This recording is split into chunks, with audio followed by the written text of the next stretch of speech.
Assalamualaikum warahmatullahi wabarakatuh. Halo Sobat Sehat, kembali lagi di Podcast Lur, Podcast Kesehatan Kelurahan episode 6. Hari ini podcast kita bertemakan kupas tuntas TB, yaitu temukan, cegah, obati, sampai tuntas. Sebelumnya, perkenalkan, nama saya Apoteker Fidala Nova Putri yang hari ini bertugas sebagai moderator. Nah, teman-teman, kita kedatangan 2 narasumber di podcast kita kali ini.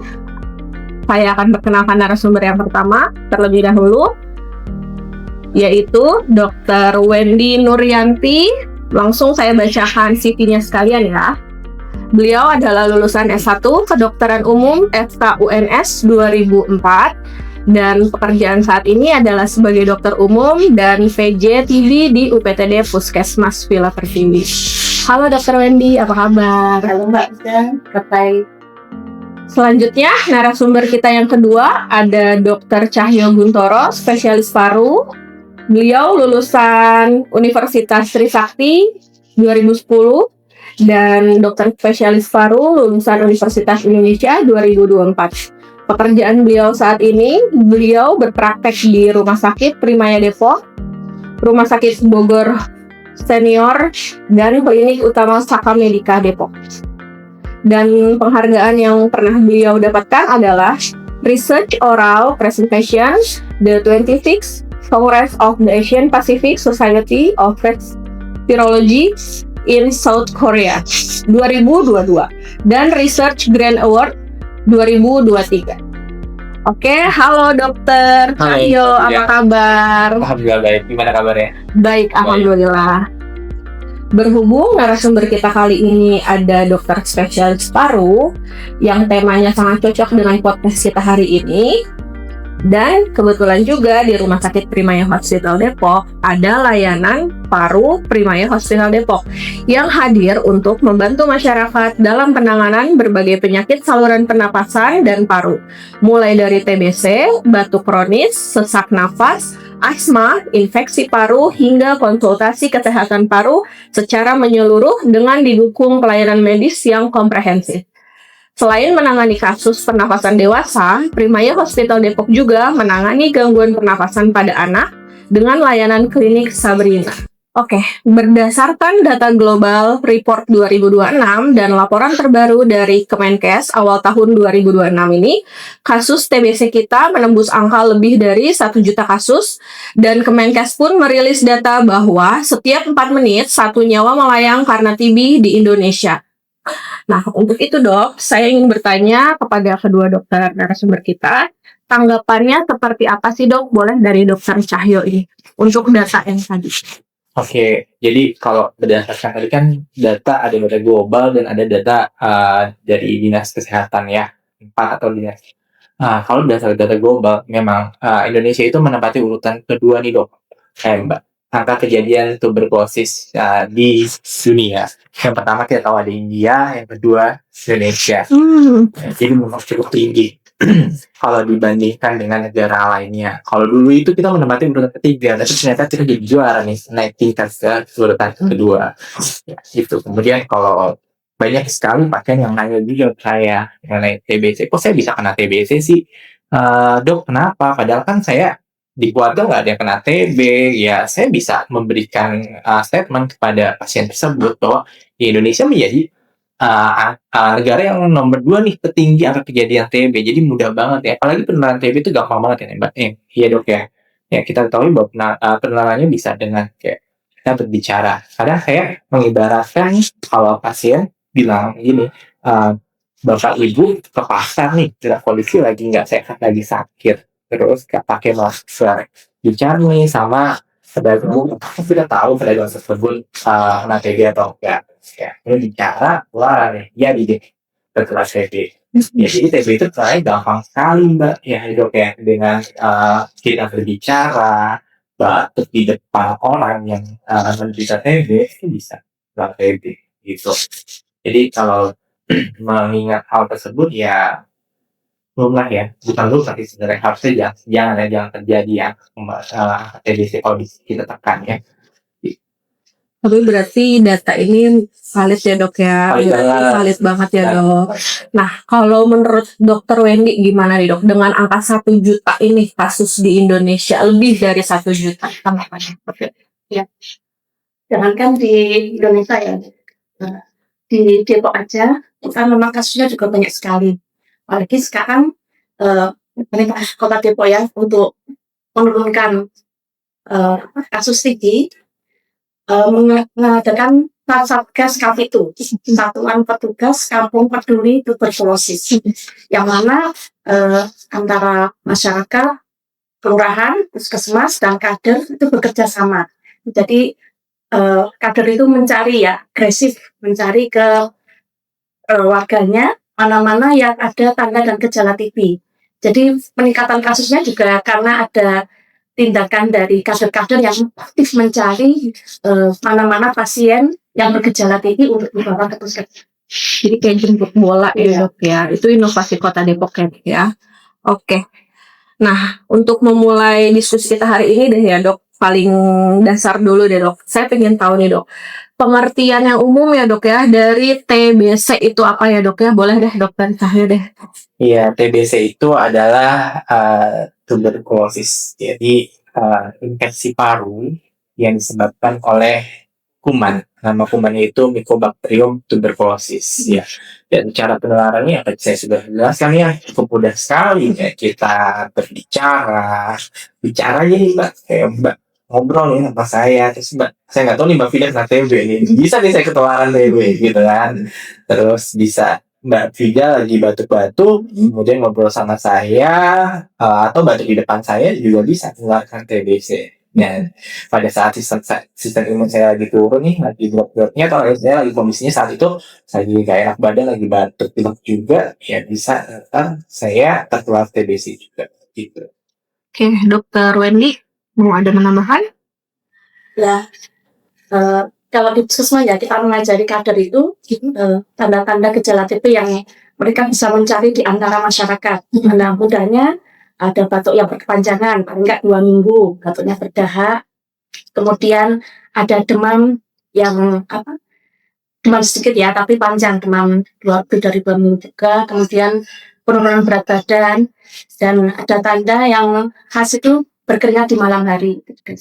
Berkeringat di malam hari ya dok ya. Kalau tadi batuk yang berkepanjangan nih dok, itu kira-kira kenapa ya dok? Maksudnya bisa batuknya kok bisa lama gitu, bisa berkepanjangan?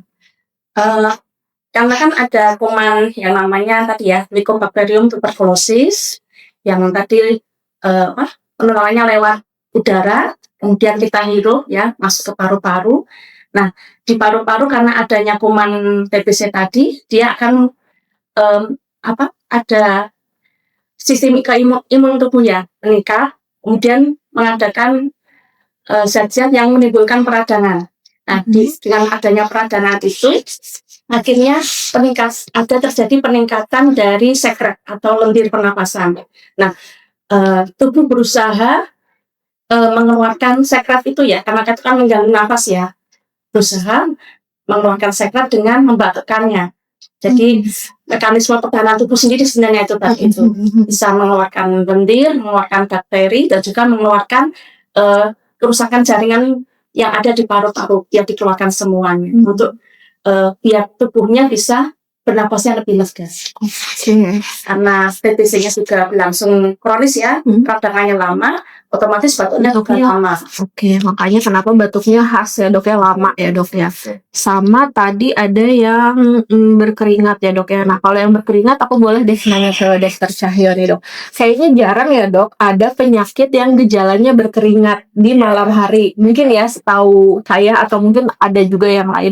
Tapi kok bisa sih dok dia berkeringat di malam hari gitu? Iya, sebenarnya berkeringat di malam hari itu pengaruh dari sistem imun ya dok. Jadi sistem imunitas itu yang melawan dan mempengaruhi akhirnya dia akan mempengaruhi kalau kita ibarat tuh termoregulator dari si suhu tubuh kita tuh. Jadi seolah-olah tuh jadi badannya rasanya panas, jadi keringatan, metabolismenya jadi meningkat gitu mbak.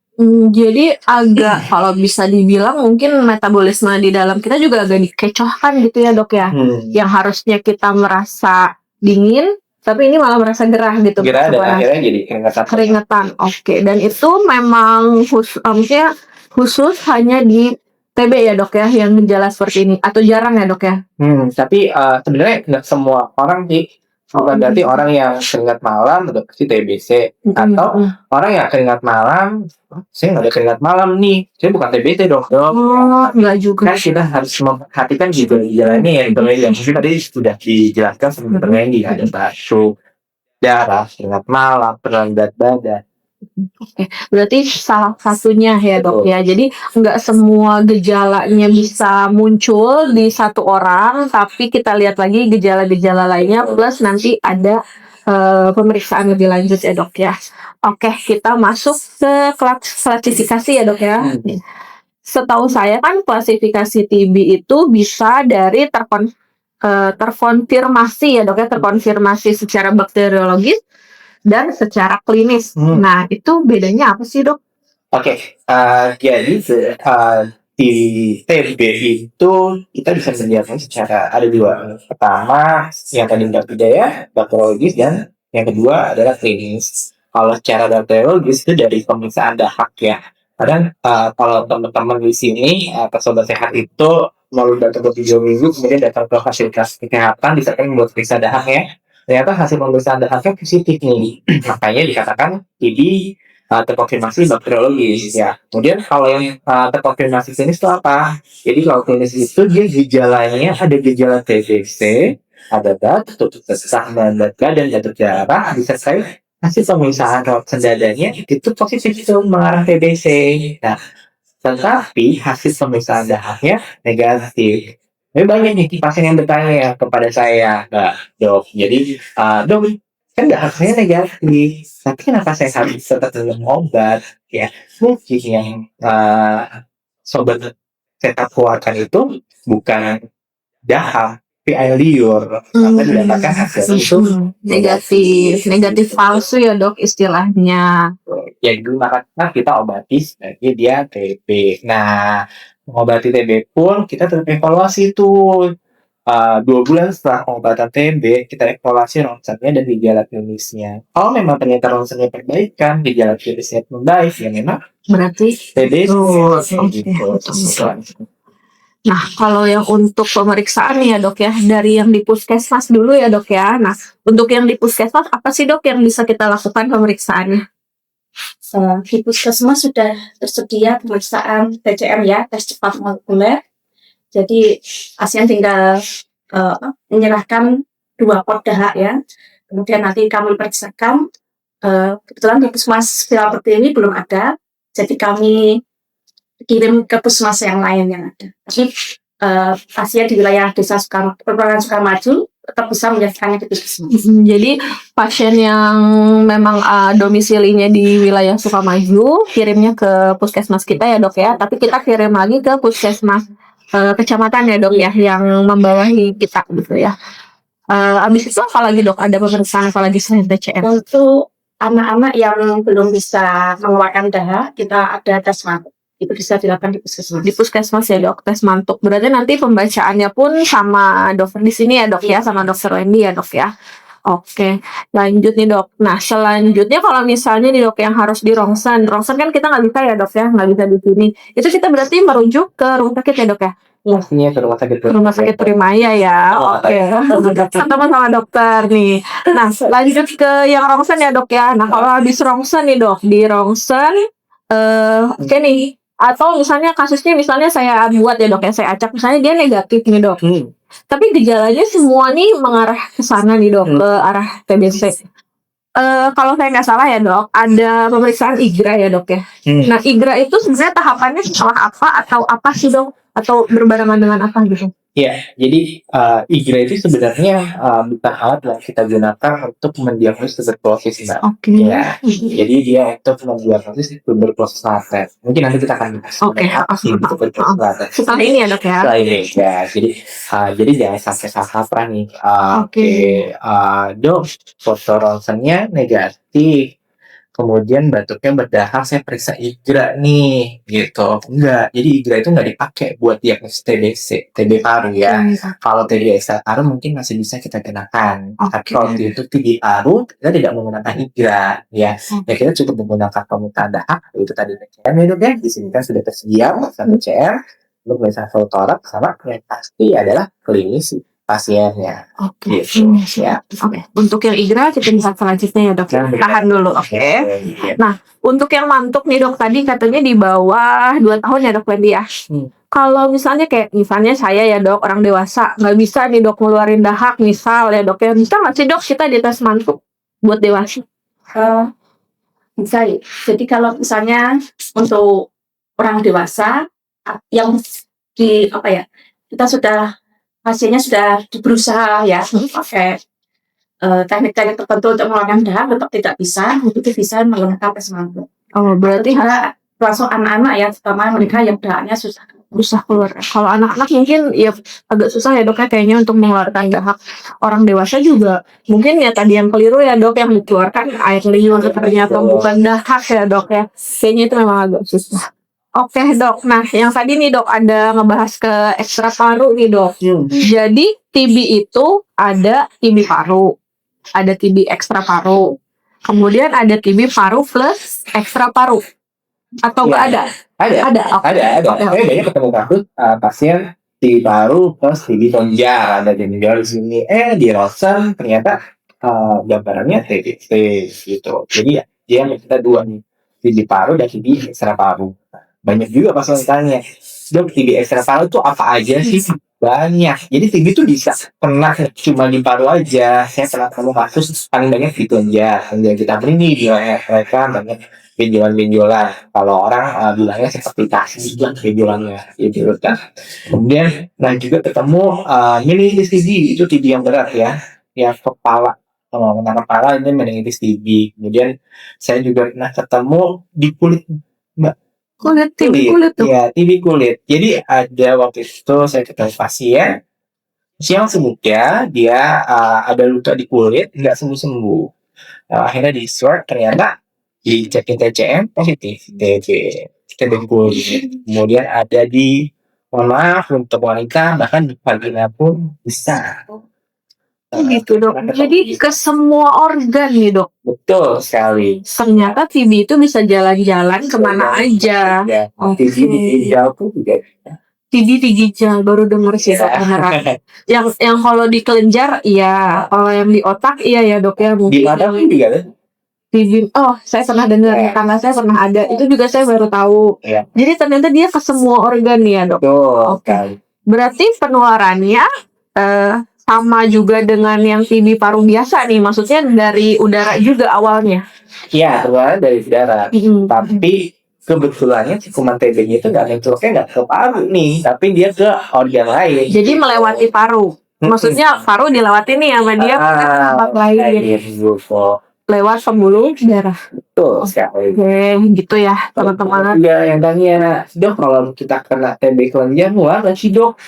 Nah itu. Sebenarnya kalau TB yang ekstra paru itu tidak menular, yang menular adalah TB paru. TB parunya. Ya. Tapi berarti TB ekstra paru pun dimulainya dari TB paru dulu ya dok ya ditularkannya. Penularannya lewat droplet. Lewat droplet. Oke. Berarti boleh dikatakan gini dong, yang dia ekstra paru kemungkinan dia memang udah TB paru, enggak ya dok? Enggak. Jadi dia bisa juga nggak ada ekstra paru, nggak ada TB parunya, tapi langsung ke ekstra parunya ya. Oke. Dan yang ekstra paru plus paru pun ada. Mungkin sedikit lebih jarang ya dok ya. Oke. Nah kalau gitu aku mau lanjut ke tadi kan udah diagnosa gitu-gitu pemeriksaannya ya dok ya. Kita mau lanjut ke pengobatan ya dok ya. Tapi dimulai dari yang paling dasar dulu nih dok, yang ada di puskesmas nih dok Wendy. Pengobatan yang bisa dilakukan nih dok di puskesmas apa nih dok yang paling dasar yang bisa dilakukan? Untuk pasien yang sudah terdiagnosis TBC ya, TBC bakteriologis maupun klinis, bisa berobat di puskesmas ya dengan obat gratis dari pemerintah minimal selama 6 bulan. terutama untuk TB paru. Kemudian untuk TB ekstra paru bisa berobat antara 9 sampai 12 bulan. Dengan obat yang sama. yang sama. OAT yang sama ya dok ya. Oke. Nah dok, ini kan saya kebetulan saya di bagian farmasi ya dok ya, bagian obat nih dok.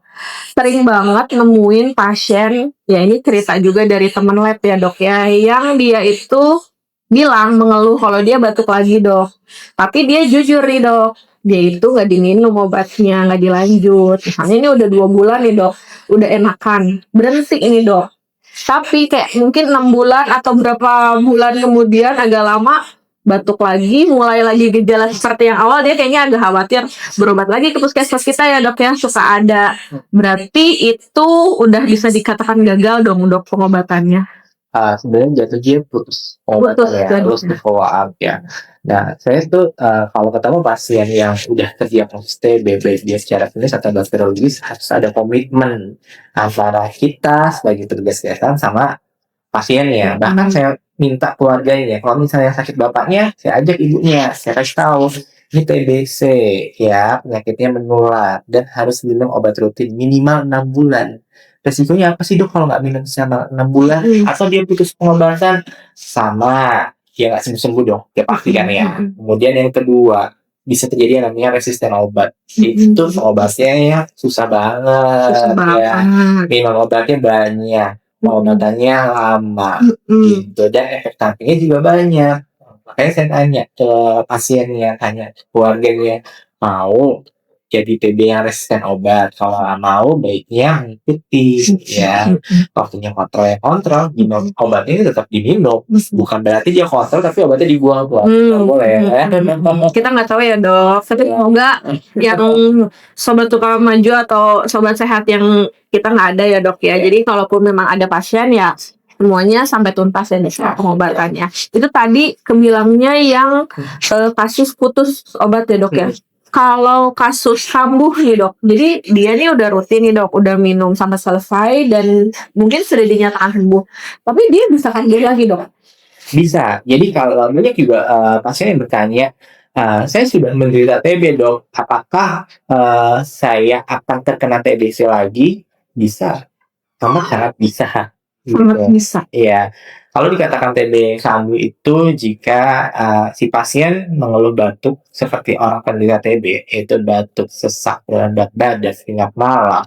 Hasil ronsennya itu memang ada gambaran TBC, ditambah hasil pemeriksaan darahnya juga positif. Maka kita katakan si pasien ini adalah TBC yang kambuh lagi gitu. Terus untuk pengobatannya bagaimana dok? Ya, pengobatannya sama seperti saat dia kena TBC yang pertama kali itu. Gitu. Tapi buat yang kambuh ini belum tentu dia resisten ya buat ya dok ya. Belum. Jadi bisa jadi memang masih obat yang sensitif ya dok. Banyak nggak sih dok yang kayak gitu dok yang kambuh lagi persentasenya? Ya cukup banyak. Cukup banyak. Oke. Kalau di kita nih dok di puskesmas, kira-kira dokter nemuin kasus yang kambuh lagi kayak gitu atau yang putus gitu banyak nggak sih dok di kita? Kalau sih kita lumayan banyak ya. Lumayan banyak ya dok, PR banget ya dok. Padahal awalnya kita ya seperti saya tadi ya, ada komitmen, kita duduk bareng sama keluarganya juga, sudah diterangkan ya panjang lebar. Ya. Tapi ternyata nanti setelah dia minum obat ada rasa bosen, dia timbul efek samping, misalnya mual gitu ya.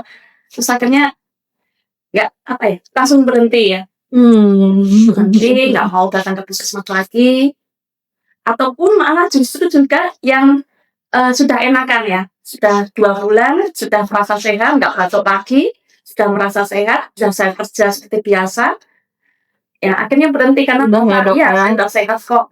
Dan dia udah nggak kesini lagi ya dok ya, jadinya karena dia ngerasa dia udah sehat walafiat, padahal kita nggak tahu ya dok ya. Itulah mungkin PR para dokter kita, nakes juga ya dok. Misalnya saya juga mungkin di bagian obat yang ya susah juga sebenarnya ya dok kalau kita harus kontrol pasien by one gitu kan gimana ya dok ya, maksudnya agak-agak PR, berarti memang harus dibantu dengan keluarganya ya dok yang terdekat. Satgas Hati. Nah, ternyata Satgas Kapitu itu bukan lumayan sih, sangat membantu ya dok ya.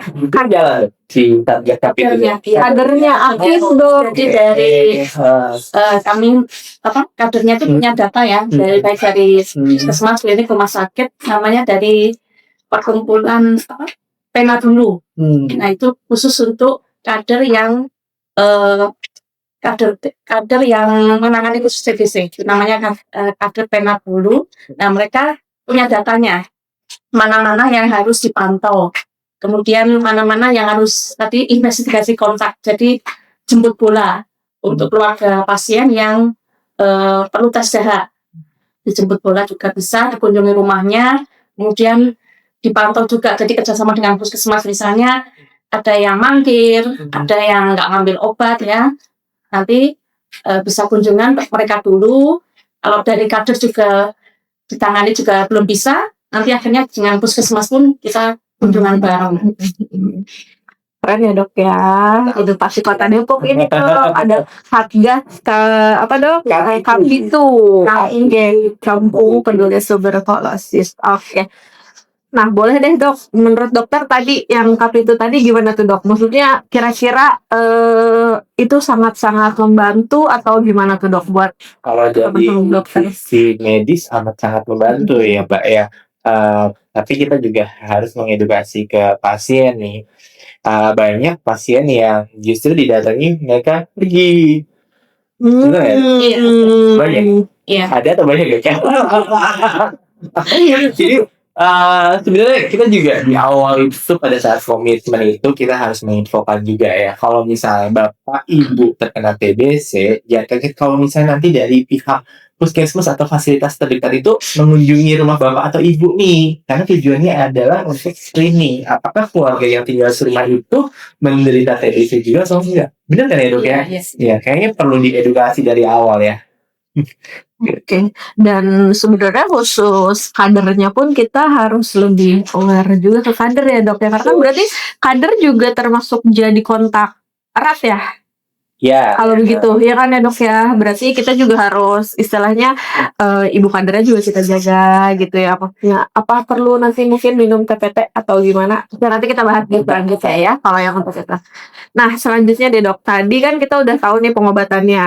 Pengobatannya itu kan berarti yang 6 bulan tadi, minimal 6 bulan, ada fase awal dan fase lanjutannya dok ya. Oke, nah fase awal, fase lanjutan itu berapa lama sih dok masing-masing? Ya, kalau fase awal itu kita berikan selama 2 bulan, kemudian fase lanjutan itu 4 sampai dengan 6 bulan, atau bahkan 7 bulan ya, tergantung dari klinis si pasiennya.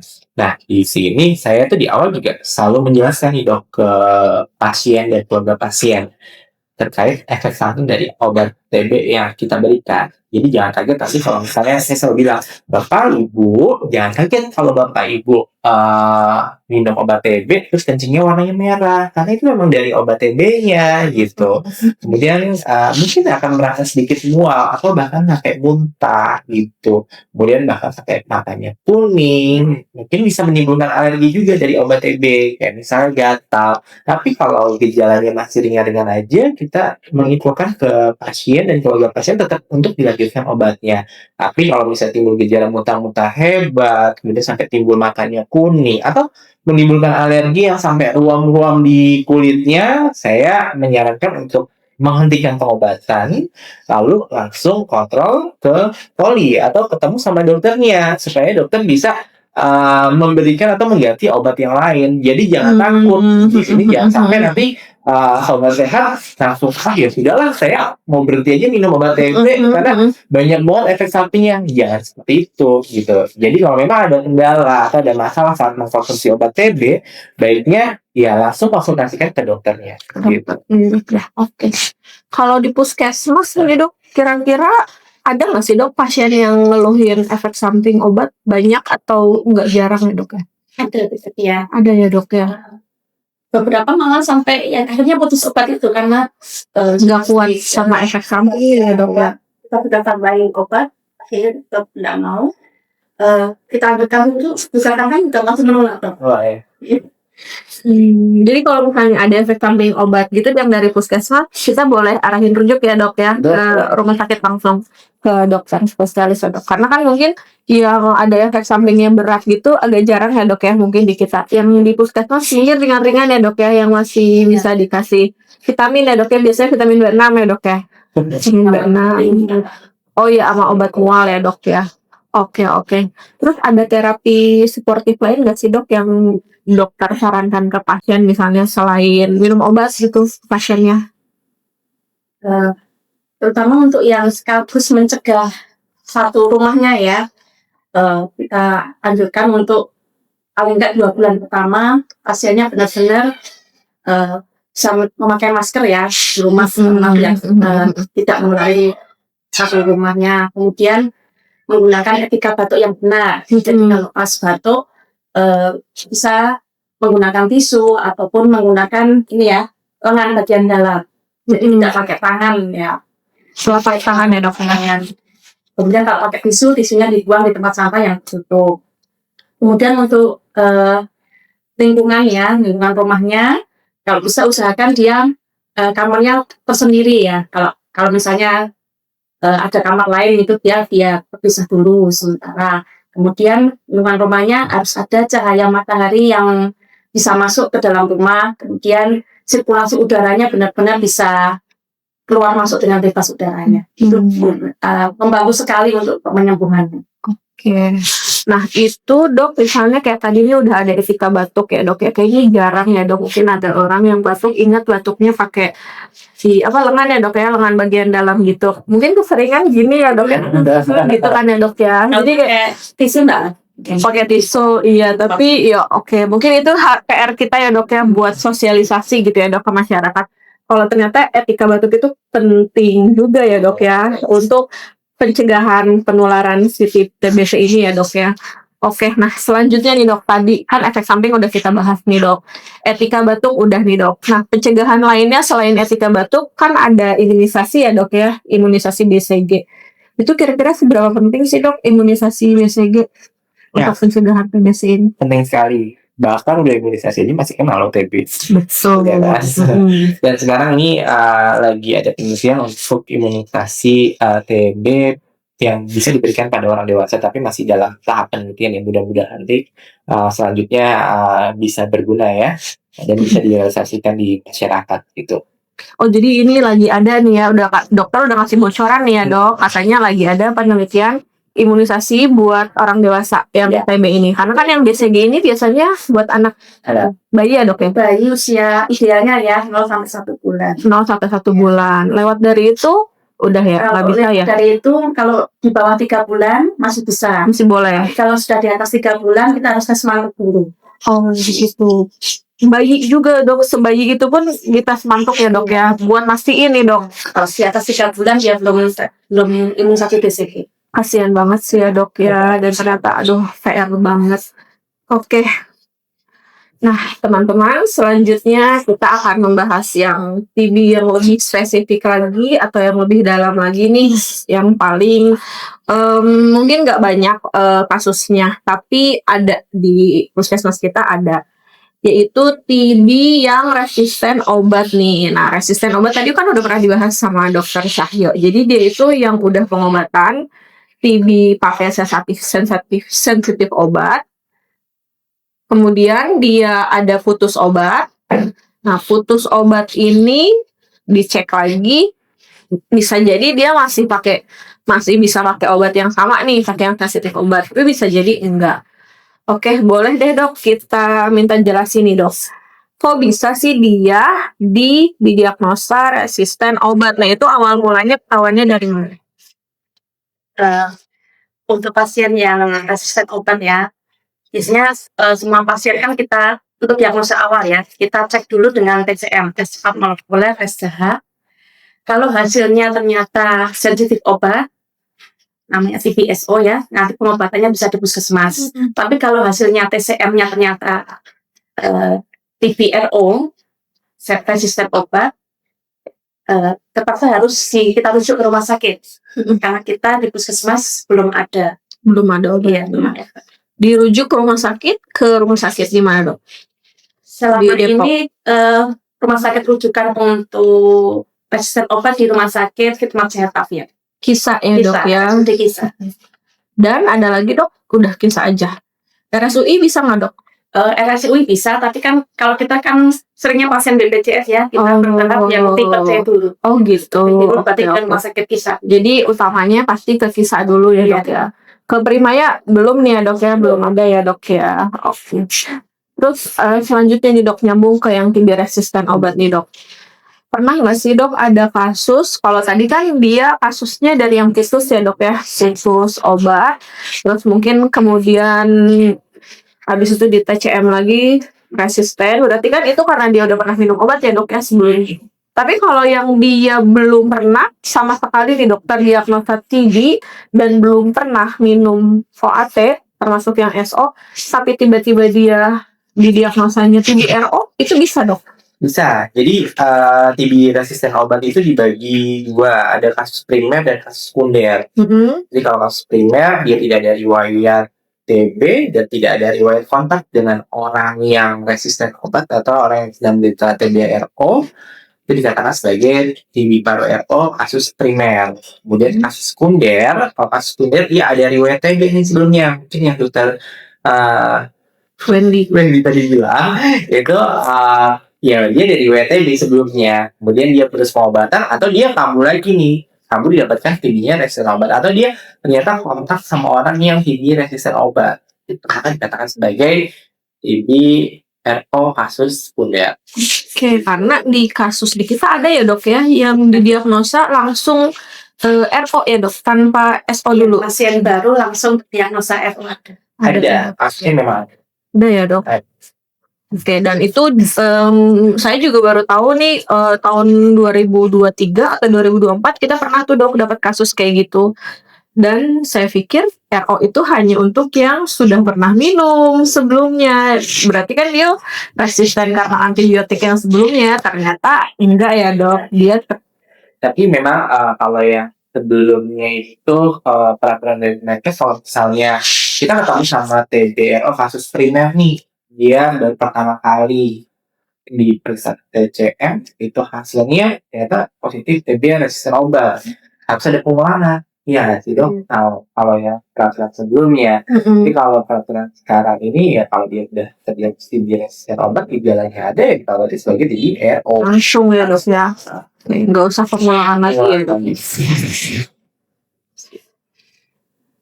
Nah, untuk yang TB RO ini, Dok, pengobatannya, kalau yang tadi TB SO itu kan 6 bulan ya, Dok ya. Kalau yang TB RO ini berapa bulan, Dok? Iya, yang terbaru itu pengobatannya yang lebih singkat.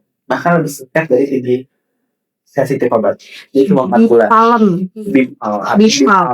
Bifal M. Nah, boleh deh, Dok, dijelasin itu apa? Iya. Bifal M atau Bifal itu adalah pengobatan TB yang terbaru untuk pasien dengan TB resisten obat. Ya, dia resisten terhadap rifampicin ya, bisa kita berikan si Bifal atau Bifal M ini. Dan itu tahapan pengobatan cukup singkat. Kalau dulu itu pengobatan TB resisten obat bisa sampai dengan 2 tahun. Betul. 4 bulan. Nah, itu memang hanya di beberapa sakit yang kita tangani atau yang bisa memberikan terapi itu. Berarti sekarang pengobatannya udah pakai metode baru ini ya, Dok? Betul. Udah nggak ada yang metode lama nih, yang 2 tahun itu udah nggak ada? Nah, tergantung kasusnya. Oh, ya. Jadi kalau saya menerapkan ke pasien itu dalam satu obat TB itu kan ada 4 jenis ya. Jadi yang fase intensif itu ada 4 jenis obat ya. Ada RHZT, rifampicin, kemudian isoniazid, kemudian tirazinamid dan ethambutol. Nah, kalau TCM itu untuk mendeteksi apakah ada resisten terhadap rifampicin aja, ya kan ya, Dok? Kemudian ada ternyata kalau misalnya kita periksa lebih lanjut, dia di awal dia cuma resisten sama rifampicin nih, ya kan? Kemudian kita obatin nih, ternyata kok nggak perbaikan gitu kan? Kita patut curiga nih, apakah dengan obat yang lainnya ini dia resisten juga atau enggak? Ya dia ada beberapa obat yang resisten. Nah, kita harus ada pemeriksaan lanjutan lagi, ada TCM BDMAX ya.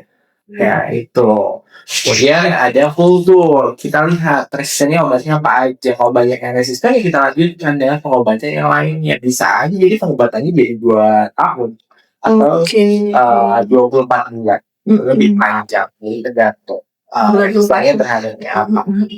Berarti tiap orang kan pasti beda-beda ya dok ya, resisten terhadap apa ya. Oke, jadi jangan kaget juga kalau misalnya kok orang ini bisa 4 bulan, tapi kok yang orang yang ini harus 2 tahun gitu ya dok ya. Betul. Oke, itu nggak bisa disamaratakan ya dok ya pengobatannya. Oke. Nah dok, sekarang aku mau masuk nih ya dok ke yang TB laten tadi nih dok. Menarik banget sih kayaknya. Karena dengar-dengar nih katanya TB laten ini lebih berbahaya. Atau mungkin salah atau gimana. Boleh deh dok dijelasin TB laten itu apa sih dok sebenarnya? Ya, sebenarnya saya tuh lagi mencanangkan banget terkait dengan di tuberkulosis laten ini. Saya pengen banget tuh masyarakat atau sobat sehat yang ada di sini tuh tahu apa sih itu tuberkulosis laten. Jadi tuberkulosis laten itu teman-teman nggak ada gejala. Jadi benar-benar dia sehat, nggak ada batuk, nggak ada sesak, nggak ada keringat malam, nggak ada batuk darah, benar sehat. Kemudian di ronsen hasilnya dia normal aja. Bagus Negatif, ya, bagus. gitu. Kemudian diperiksa dahak juga Negatif. tapi dilakukan pemeriksaan imunologis, yaitu pemeriksaan IGRA atau pemeriksaan PTA mendapatkan hasil positif. Maka dari itu orang yang kontak serumah dan tinggal serumah sama orang yang menderita TBC, baiknya diperiksakan apakah dia menderita tuberkulosis laten atau tidak. Kalau dia menderita tuberkulosis laten, ya kita lanjutkan untuk pemberian obat TBC. TBC itu terapi pencegahan tuberkulosis. Tujuannya apa? Supaya dia tidak menderita TB yang aktif. Kalau ditanya, dok, TB laten itu berbahaya atau enggak? Ya, berbahaya kalau didiamkan. Karena sewaktu-waktu saat imunitasnya si pasien itu turun, dia akan bisa menjadi tuberkulosis aktif. Yang notabene itu tuberkulosis aktif itu bisa menularkan ke orang. Sedangkan kalau TB laten itu belum menularkan. Ya. Oke dok, tadi kan berarti lanjutannya adalah pengobatan TPT ya dok ya. Nah di puskesmas juga kan ada ya dok kita pengobatan TPT ya dok ya. Nah itu diberikan untuk yang seperti apa dok kasusnya kalau di kita yang di puskesmas? Di puskesmas kita terutama yang kontak serumah ya. Kontak serumah kita investigasi kontak dulu ya. Kemudian kita periksa ada gejala atau tidaknya. Kemudian kalau pasiennya bisa tes dahak ya sekalian tes TCM. Kemudian untuk anak-anaknya tes tuberkulin ya, tes mantap tadi. Kemudian kalau sehat bukan TBC dan memenuhi syarat-syarat untuk pemberian TPT, kita berikan TPT-nya gratis dari pemerintah. Berarti yang ini langsung dikasih TPT ya dok ya, tanpa melewati IGRA dulu nih dok. Nah itu yang harus tadi pakai IGRA itu yang kayak apa sih dok? Tadi boleh dijelasin lagi? Ya, jadi IGRA itu adalah pemeriksaan imunologi ya sebenarnya untuk mengetahui apakah dia menderita tuberkulosis laten atau enggak. Karena yang nilai itu adalah interferon gamma. Ya. Jadi si IGRA ini tidak digunakan untuk mendiagnosis TB aktif. Jadi TB laten. Begitu pula dengan pemeriksaan mantuk. Jadi kalau misalnya terutama TB orang dewasa ya, kita bicara TB pada orang dewasa. Nah, kalau TB pada orang dewasa itu imunologisnya kita bisa mendiagnosis TB laten kita bisa menggunakan pemeriksaan IGRA atau pemeriksaan mantuk. Kalau dia IGRA-nya positif atau mantuknya positif, kita katakan dia sebagai TB laten. Kalau dia tidak ada gejala sama sekali, ronsennya bagus, sebenarnya sadahaknya negatif, kita katakan sebagai TB laten. Tapi ada juga keluarga yang nanya, dok, anak saya kok diperiksa IGRA tapi dikasih obat TB. Beda lagi kalau pada pemeriksaannya itu kita menilai TBC nggak kemudian kita menilai atau mendiagnosis TBC pada orang dewasa. Ya, kalau pada anak kita mungkin dokter ini ya tahu lebih paham mengenai skor TB pada anak ya. Salah satunya adalah pemeriksaan mantuk ya dok ya, ataupun pemeriksaan IGRA. Jadi kalau mendiagnosis TB aktif pada anak, ya bisa kita menggunakan si mantuk tes atau menggunakan IGRA ya, tapi harus memenuhi nggak nih skornya. Kalau skornya tidak memenuhi ya nggak kita berikan obat TB. Gitu. Sedangkan kalau pada dewasa nggak bisa kita gunakan IGRA ataupun mantuk untuk mendiagnosis TB akut. gitu. Oke. Berarti masing-masingnya ada proporsinya masing-masing ya dok ya. Maksudnya untuk anak beda lagi, untuk dewasa juga beda lagi ya dok. Dan tadi ternyata ada scoring ya dok ya sebelum diberikan TPT atau dilanjutkan ke pemeriksaan yang berikutnya ya dok. Jadi scoring itu bukan untuk TPT, Mbak. Jadi scoring itu kita gunakan untuk mendiagnosis TB aktif. TB aktif. Kalau TPT tanpa nggak ada scoring. Nggak ada scoring. Jadi kalau dulu tuh kalau mau memberikan TPT kan harus ronsen dulu, periksa dahak dulu. Bahkan karena itu kalau saya peraturan terbaru bisa langsung tuh diberikan orang yang tahu kontak serumah berikan TPT gitu. Karena memang saya waktu sekolah itu melakukan penelitian mengenai berapa sih proporsi kejadian tuberkulosis laten pada orang yang kontak serumah dengan TB resisten obat. Ternyata angkanya cukup tinggi, sekitar 67%. Coba bayangin. Yang 67% ini kalau nggak kita kasih TPT, kan sama dia akan jadi TB aktif. Entah itu aktif yang menjadi TB resisten obat atau TB yang sensitif obat gitu. Maka dari itu menurut saya pemberian TPT ini penting sekali untuk menekan angka kejadian tuberkulosis di Indonesia. Yang mudah-mudahan yang tadi 2 turun jadi ranking 5. Semoga ya dok ya. Nah, gitu. Ya kita juga mungkin di sini teman-teman nakes di seluruh Indonesia pasti ya dok nggak tinggal diam ya dok ya sama kasus TBC ini ya dok. Mulai dari tadi inovasi-inovasi di Kota Depok, salah satunya tadi ada Satgas Kapitu ya dok ya. Itu kan tujuannya mungkin ya cepat ketemu, cepat ke diagnosa, bisa cepat diobatin ya dok ya. Oke. Dan semoga itu bisa diterapkan juga di beberapa tempat lainnya ya dok ya. Jadi nakes-nakes yang di fasilitas kesehatan juga terbantunya lebih cepat ya dok ya. Karena mungkin wilayah kerja tiap daerah itu mungkin beda-beda ya dok ya. Kayak kita mungkin di Villa Pertiwi ini wilayah kerjanya lumayan luas ya dok ya. Kalau dokter Wendy sendiri yang harus nangkepin pasien satu-satu berat banget dan kita harus gotong royong ya dok ya, dibantu dengan tadi ibu-ibu kader yang alhamdulillahnya di sini kadernya aktif ya dok ya. Sama yang paling penting adalah kesadaran dari masyarakat, dari Sobat Sehat. Betul. Memang dari Sobat Sehat itu ada keluhan batuk, pokoknya keluhan mengarah ke TBC yang tadi udah kita jelasin, ya jangan takut buat dilakukan pemeriksaan dahak, pemeriksaan ronsen dada. Kalau memang positif TB, ya diobatin. TB itu bisa diobati. Bisa disembuhkan, bisa diobati. Jadi nggak usah malu ya dok ya. Penyakitnya bukan penyakit yang memalukan ya dok ya istilahnya, maksudnya itu bisa sembuh teman-teman. Jadi nggak usah ragu kalau misalnya kita rasa memang ada gejala yang tadi disebutkan nih, apa-apa aja, mulai dari batuk yang berkepanjangan tadi, terus yang berkeringat di malam hari, ya itu kita berobat aja nggak apa-apa.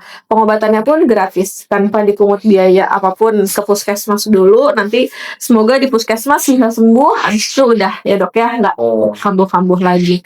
Oke nih dok, kita lanjut lagi nih dok. Tadi kan kita ngebahas TPT lumayan ya dok ya, lumayan panjang. Mungkin kita juga sebagai nakes harusnya minum obat TPT ya dok ya, mungkin gitu. Tapi mungkin ada satu dan lain hal yang ada yang belum melakukan ya dok ya. Nah kira-kira kesulitannya apa sih dok minum TPT itu? Kok kayaknya saya sendiri nih ya, jujur belum minum obat TPT gitu ya dok. Nah itu kira-kira gimana dok kalau kita nggak minum atau gimana harus minum, bimbang gitu dok kita. Iya, kalau nakes itu setahu saya itu memang sudah direkomendasikan untuk mengkonsumsi TPT ya dok ya, tanpa harus ada pemeriksaan dahak atau ronsen gitu. Karena mungkin sudah banyak penelitian-penelitian yang meneliti seberapa besar sih potensi kejadian TB laten pada tenaga kesehatan, memang cukup tinggi. Makanya pemerintah menyarankan ya apalagi nakes-nakes yang bekerja di ruang rawat isolasi atau bekerja di paru-paru gitu kan, ya itu bisa langsung mengkonsumsi obat TPT. Tapi ada beberapa orang yang mengira ya minum TPT tadi kena TB dong, enggak dong gitu kan. Dia justru ya mencegah supaya tidak menjadi TB virus. Ya mungkin yang kedua mereka akan berpikir minum obatnya tiap hari dok. Ya obat TPT itu sebenarnya ada banyak macam jenisnya dok ya. Ada yang diminum setiap hari, ada yang diminum seminggu 3 kali, bahkan ada yang diminum seminggu sekali gitu. Kemudian masalah yang selanjutnya adalah terkait efek samping.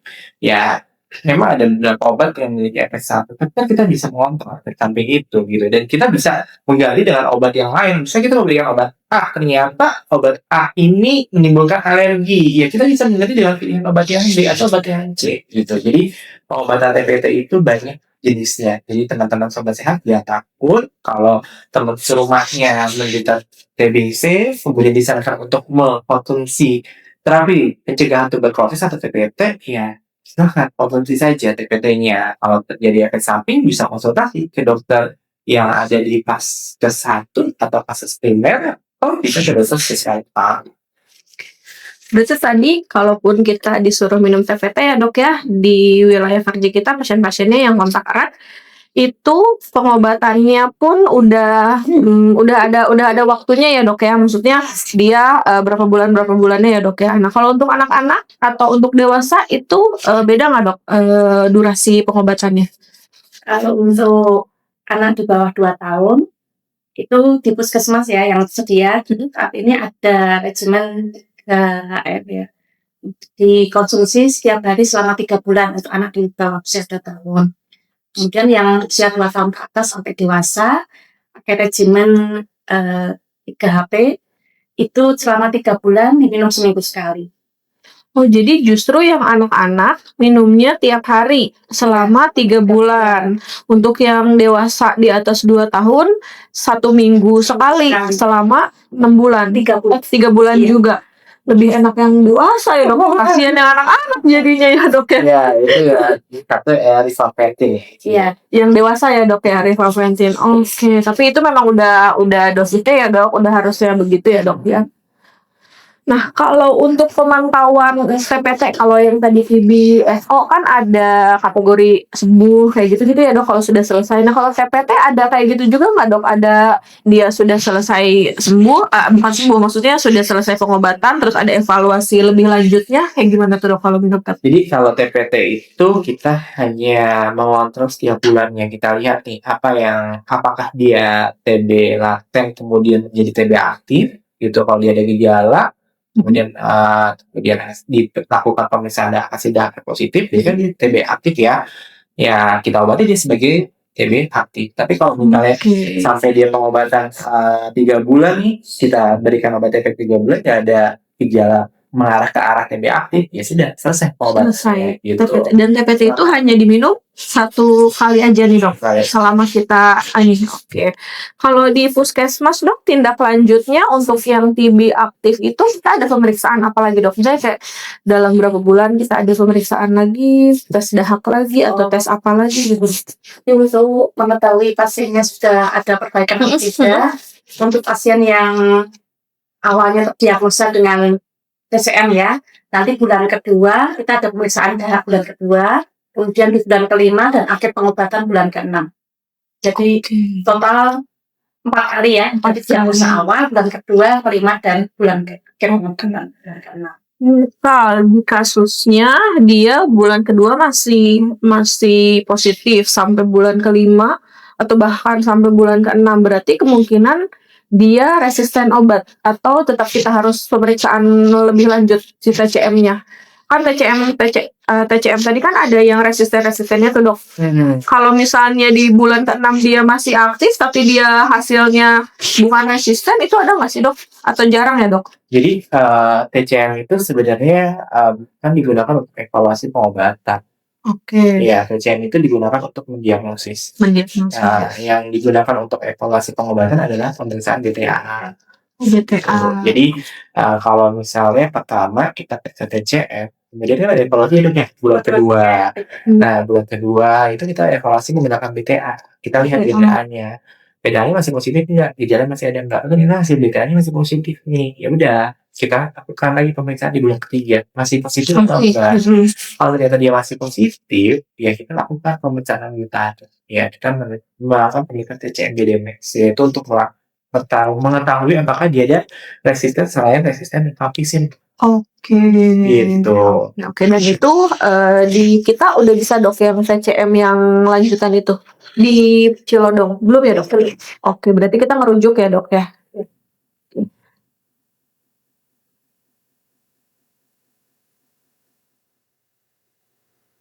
Selanjutnya nih dok, mungkin ini udah agak panjang ya dok ya, pembahasan kita. Tadi udah dari TBSO, sensitif obat, TBRO, resisten obat, sampai TB laten ya dok ya.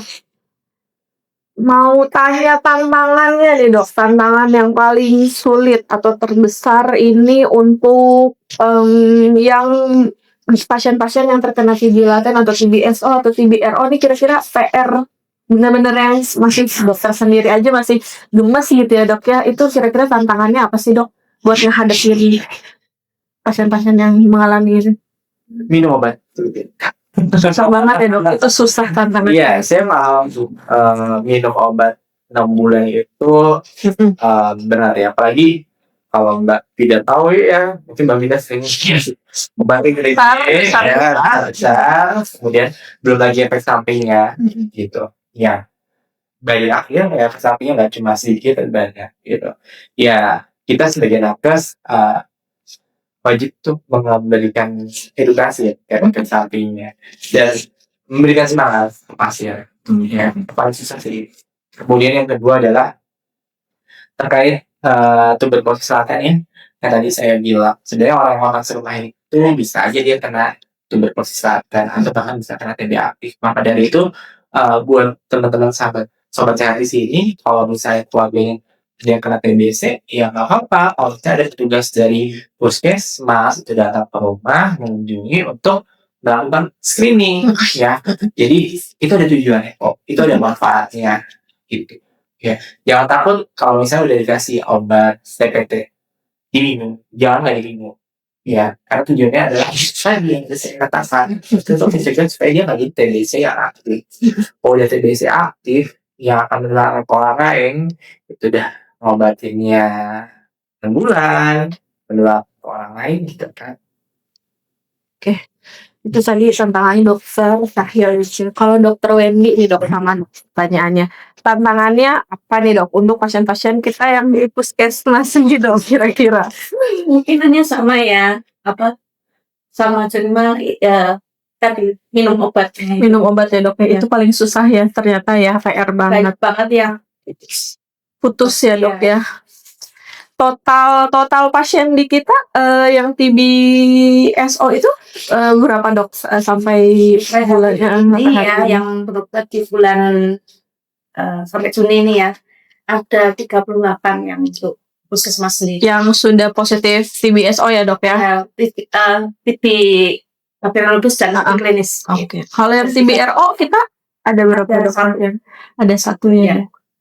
Dok, kita ternyata lumayan ya dok ya di wilayah Sukamaju ini. Oke dok, kalau gitu terakhir deh dok ya, ini boleh deh dari dua-duanya deh, dari dokter Wendy sama dokter Syahir. Boleh dokter Wendy dulu deh. Pesan-pesannya apa nih dok untuk masyarakat dan untuk sobat sehat kita nih dokter terkait penyakit TBC ini nih dok kira-kira? Itu sobat-sobatnya semuanya.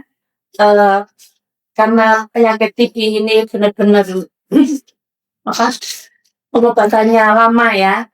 Jadi sebelum terkena TBC, mari kita aware dengan diri kita maupun dengan lingkungan kita. Kita lihat mana-mana anggota keluarga kita, teman kita yang menunjukkan gejala-gejala TB. Kita ajak untuk periksa ke puskesmas, periksa tes darah ataupun periksa tes mantuk. Apalagi sekarang ada kesehatan gratis ya, CKD, kesehatan gratis, itu juga ada screening TBC-nya. Jadi yang ada tanda-tanda TBC nanti bisa menghubungi petugasnya ya. Nanti juga petugasnya juga mana-mana yang pasien yang ada gejalanya nanti diminta untuk diperiksa lanjutannya. CKG itu gratis ya dok? Gratis. Oke, untuk sobat sehat semuanya. Selain yang tadi bergejala ya dok ya, walaupun misalnya kita nggak ada bergejala apapun, kita boleh ya dok ya, mau CKG ya dok ya, itu lebih ke kayak screening awal aja seperti MCU ya dok ya, untuk diri kita sendiri. Jadi jangan tunggu sampai muncul gejala amit-amit ya dok ya. Kalau bisa itu udah ketahuan dari dini ya dok ya. Oke, siap. Oke. Lanjutnya dari dokter Cahyo nih dok, pesannya apa nih dok untuk sobat sehat terkait penyakit TBC ini dok? Ya, jadi kalau sobat sehat itu sudah terdiagnosis TB, minum obat TB, jangan putus. Kalau ada timbul keluhan lainnya atau menimbulkan efek samping, jangan langsung putus sendiri. Nah, sobat sehat bisa mengkonsultasikan ke dokter spesialis paru yang ada di Bidemaya atau di klinik utama Saka Medika, bertemu dengan saya. Ya, kemudian nanti bisa kita konsultasikan terkait tindak lanjutnya apa yang akan bisa kita berikan. Kemudian jika keluarga ada yang menderita TBC, jangan takut untuk melakukan screening. Kita menilai apakah keluarga lain yang menderita tuberkulosis laten atau menderita tuberkulosis aktif. Kalau memang menderita tuberkulosis laten, kita bisa berikan TPT. Tapi jika menderita tuberkulosis yang aktif, ya kita berikan obat TB. Gitu. Intinya TBC ini bisa diobatin, ya, dan bisa dicegah. Mari kita bantu pemerintah untuk menurunkan angka kejadian TB. Oke, siap. Tadi nih ada spill dikit ya dok. Pokoknya dokter Cahyo ini di wilayah kerja kita ini prakteknya ada di Rumah Sakit Primaya dan ada di klinik Saka Medika ya dok ya. Itu di mana sih dok klinik Saka Medika? Di Jalan Tol Iskandar. Jalan Tol Iskandar ya dok ya. Taman Manggis Indah. Oke, dekat Taman Manggis Indah. Jadi boleh nih ya dok, kalau misalnya lebih dekat ke klinik Saka, boleh klinik Saka. Oke, nah gitu ya teman-teman. Mungkin pembahasan kita hari ini udah cukup atau sangat ya dok, sangat berbobot sekali. Saya juga jujur sebagai apoteker juga nggak terlalu mendalami tentang penyakit TBC ini. Mungkin secara pengobatan iya, tapi mungkin tadi mulai dari cara penularan, pencegahan, alur-alurnya harus seperti apa, pemeriksaannya apa-apa aja, itu ternyata banyak yang belum saya ketahui juga. Jadi bisa nih jadi informasi untuk teman-teman semua, sobat sehat semua. Ternyata TBC ini tidak semenakutkan itu ya dok ya. Dan ingat TBC ini bisa sembuh, bisa diobati. Yang penting adalah minum obatnya sampai tuntas, jangan putus obat. Oke, mungkin cukup sekian aja podcast kita hari ini. Terima kasih. Sampai jumpa di podcast Lur episode ke-7. Dadah. Terima kasih Dokter Cahyo. Halo, Dadah semuanya.